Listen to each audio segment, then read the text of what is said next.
Australia एक अकेला ऐसा कंट्री है जिसने आपकी इस टाइम पे रिस्क रेटिंग है जो कम की है और मैक्सिमम वीज़ास देने के लिए तैयार बैठा है। बट क्या आप लोग वीज़ा लेने के लिए तैयार हो? कुछ कंडीशंस हैं जिनको आपको फॉलो करना है और ये फॉलो करनी बहुत ज़रूरी है। आने वाले टाइम में बहुत सारी ऐसी चीज़ें देखने को मिलेंगी जिसके बारे में हम सोचते भी नहीं थे।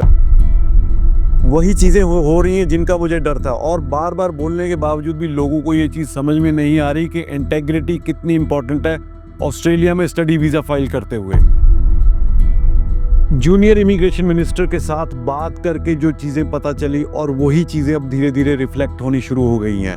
आपको ये चीज़ें इस वीडियो में पता चलेंगी, देखते जाइए, पूरी वीडियो को देखिए, आपको पता चलेगा कि मैं क्या बोलना चाह रहा हूँ। फरवरी इनटेक के लिए सिर्फ 2 महीने बाकी हैं। आप किस चीज़ का इंतज़ार कर रहे हो? कहाँ फाइल लगाई है? कहाँ से आपको डिसीजन नहीं आ रहा है?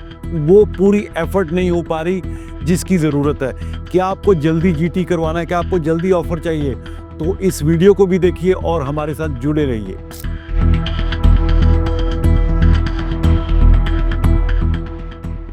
दोस्तों, ये वीडियो बहुत इंपॉर्टेंट है। उम्मीद करता हूँ आपने इसकी इंट्रोडक्शन देखी होगी और जो मैंने पॉइंट्स इसमें बताए हैं उन पॉइंट्स के बारे में इस पे बात करूंगा। ज़्यादा लंबी नहीं होगी तो आपका भी टाइम नहीं खराब करूंगा। सबसे पहले, ये जो नया साल है, ये जो नई गवर्नमेंट है, उसने जो नया ये रूल बनाया है, ईसोस एक्ट में कुछ चेंजेस किए हैं, सारी चीज़ों को ऑर्गेनाइज किया है। उसमें सिर्फ एक चीज़ है जो उन्होंने बोला हमारे एक टॉप प्रायोरिटी पे होगी, वो होगी इंटेग्रिटी। यानी कि कितनी सच्चाई से, कितनी जेन्युइननेस से स्टूडेंट आया है और कितनी जेन्युइननेस से उसके एजेंट ने फाइल लगाई है। तो सबसे बड़ा, एक तो मैंने पहले जो लोगों ने बताया था कि बिना फंड के, बिना आइल्स के चले जाओगे, तो आपको पता है कि बहुत सारे लोगों को वो ईमेल आई जिसमें एम्बेसी ने, चाहे आपने लेवल 1 में फाइल लगाई है चाहे लेवल 2 में, सबसे उन्होंने फंड्स मांगे और आइल्स पीटी मांगा।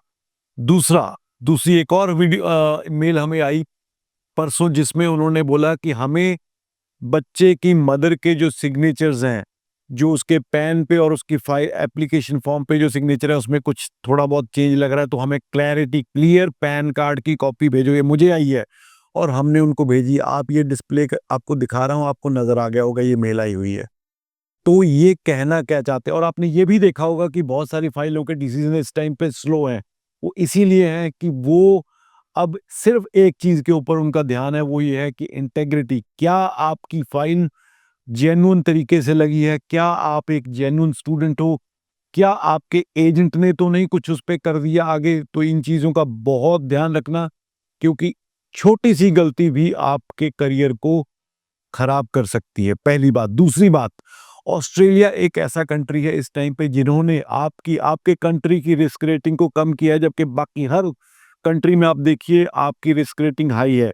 तो वो कहना क्या चाहते हैं? वो चाहते हैं कि आप आइए हमारे देश में, तरीके से आइए, बंदे बन के आइए, पढ़ाई कीजिए, उसके बाद आप जो करना चाहते हैं करें, कोई दिक्कत नहीं है।